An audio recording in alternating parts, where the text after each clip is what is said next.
मैं हूँ आकाश न्याजी।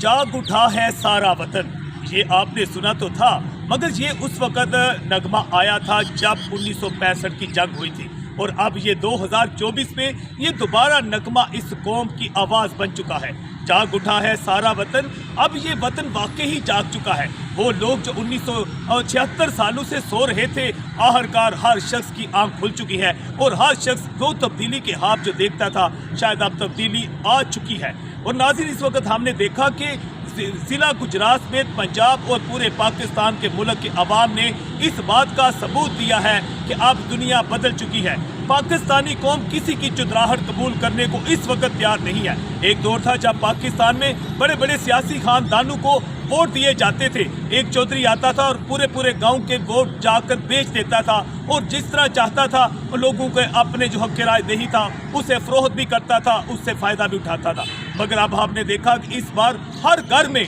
लोगों ने अपनी मर्जी से वोट दिए, और इस बार हैरानकुन तौर पर जो तहरीक इंसाफ थी, जिससे उसका इंतखाबी निशान भी छीन लिया गया, ना उसके पास बल्ला था, ना उसके पास कोई पार्टी थी, मगर उसके बावजूद हमने देखा कि ज़िला गुजरात में यहाँ जिसके पास बैंगन था, जिसके पास इंतखाबी निशान मोर था, जिसके पास गधा गाड़ी थी, जिसके पास रेडियो था, उसने जो थी पंजाबी में कहते हैं कि बड़ी बड़ी सियासी पार्टियों के उम्मीदवारों की मत ही मार दी। और लोगों ने देखा कि जब 45 के सामने रिजल्ट आए, और जो रिजल्ट दिए भी गए हैं इस वक्त गैर ख़त्मी, उसमें तहरीक इंसाफ के जो उम्मीदवार थे, हर हल्के से ज़िला गुजरात में उनकी दूसरी पोजीशन नज़र आती है। मगर क्योंकि अब मैदान सजने जा रहा है, और हम ये इतला सामने आ रही हैं कि चाहे वो कैसरा इलाही हो, मुदस्सर मछियाना हो, चाहे साजिद यूसुफ छन्नी हो, जितने भी तहरीक इंसाफ के जो लोग थे, उम्मीदवार थे, जिनकी शिकस्त शो की गई है या जो इतला सामने आई हैं, अब उनकी जानिब से लाहौर हाई कोर्ट में इलेक्शन ट्रिब्यूनल में जो है रिट दरखास्तें दायर करने का, अपीलें दायर करने का फैसला कर लिया गया है। अपीलें तैयार कर ली गई हैं,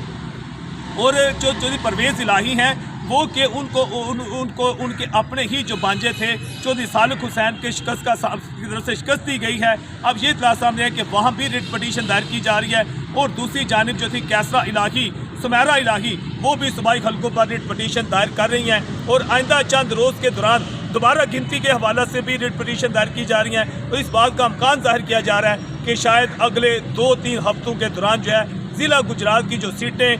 इन पर जो है जो लोग हारे हुए हैं उनके हवाला से इलेक्शन ट्रिब्यूनल, इलेक्शन कमीशन की जानिब से या लाहौर हाई कोर्ट की जानिब से जो है फैसले जो है तब्दील शुदा भी सामने आ सकते हैं। जज़्बा न्यूज़ से मैं हूँ आकाश न्याज़ी।